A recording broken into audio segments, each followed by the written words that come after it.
मित्रांनो आता 2:55 झालेत आणि आम्ही आता आजोबागडाच्या पोटात आहोत अशा या गुहेमध्ये असं. आणि आमचं एक कचऱ्याचं व्यवस्थापन बघू शकता. त्याने फक्त तेवढं फाडलं आहे पण कचरा डायरेक्ट आमच्या कचऱ्याच्या ह्याच्यात एक तुकडा सुद्धा जाऊ देत नाही. असा कातळ आणि असा पोट आहे आजोबागडचं. आणि काल आम्ही कुठनं सुरुवात केली ते दाखवतो. असं दुरात असं तिकडे कुठे दिसतंय ना तो त्याच्या मागे तो कोकणकड्याचा बाग आहे. पूर्ण समोरचा हरिश्चंद्रगड आहे. तो तिकडचा तो बालेकिल्ला आहे आणि त्याच्या मागे तिकडनं त्याच्या मागे खिरेश्वर गाव आहे. त्या गावाच्या तिकडनं आलो होतो. तिकडनं असं चालत चालत तिथं कोकणकड त्यामुळे 13 किलोमीटर झाले. नाही इकडे असं आलो. इकडनं बेलघाट घेतला समोर.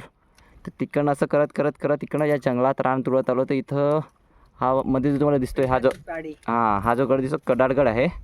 याची इथं आहे पायथ्याशी पेठेची वाडी. पेठेची वाडीनंतर इकडे फिरत फिरत आलो. इकडे मध्ये आलो आणि हा जो दरा आहे या दराच्या त्या साईडनं दऱ्याला असं पकडत इथे करत करत आलो. आणि इथं एका बाबांचं घर आहे. त्या बाबांचं नाव विसरलो मी आता. नंबर आहे माझा त्यांच्याकडे. डोंबळे. तर इथं डोंबळे बाबांचं हे घर आहे.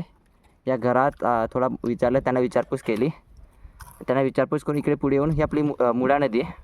या मुळा नदीच्या उगमाच्या इथं एक पाण्याचा झरा होता. तिथं पाणी भरलं आणि पाणी भरून हा रस्ता पकडत आलो. आणि ते तुम्हाला नाड दाखवतो मी ज्या नाड्याने आलो.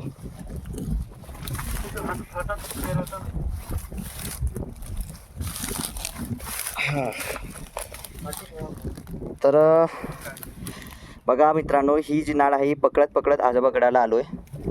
अवघड रस्ता आहे, सोपा नाही आहे.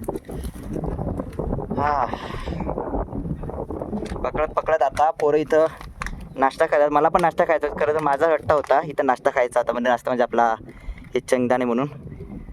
आता मी व्हिडिओ बनवतोय आणि हे नाश्ता खात आहेत. तर मला सोबती हरिश्चंद्रपासून इथपर्यंत आलाय आणि वरती पण येणार आहे आता आपल्यासोबत. तर वरतीपर्यंत जाणार आहे आता. मग आता संजूबाई तर वरतीपर्यंत जाणार म्हणतात. पण हा जसा करतोय की आमच्या मागे राहतोय, विचार करतोय जाऊ का नको.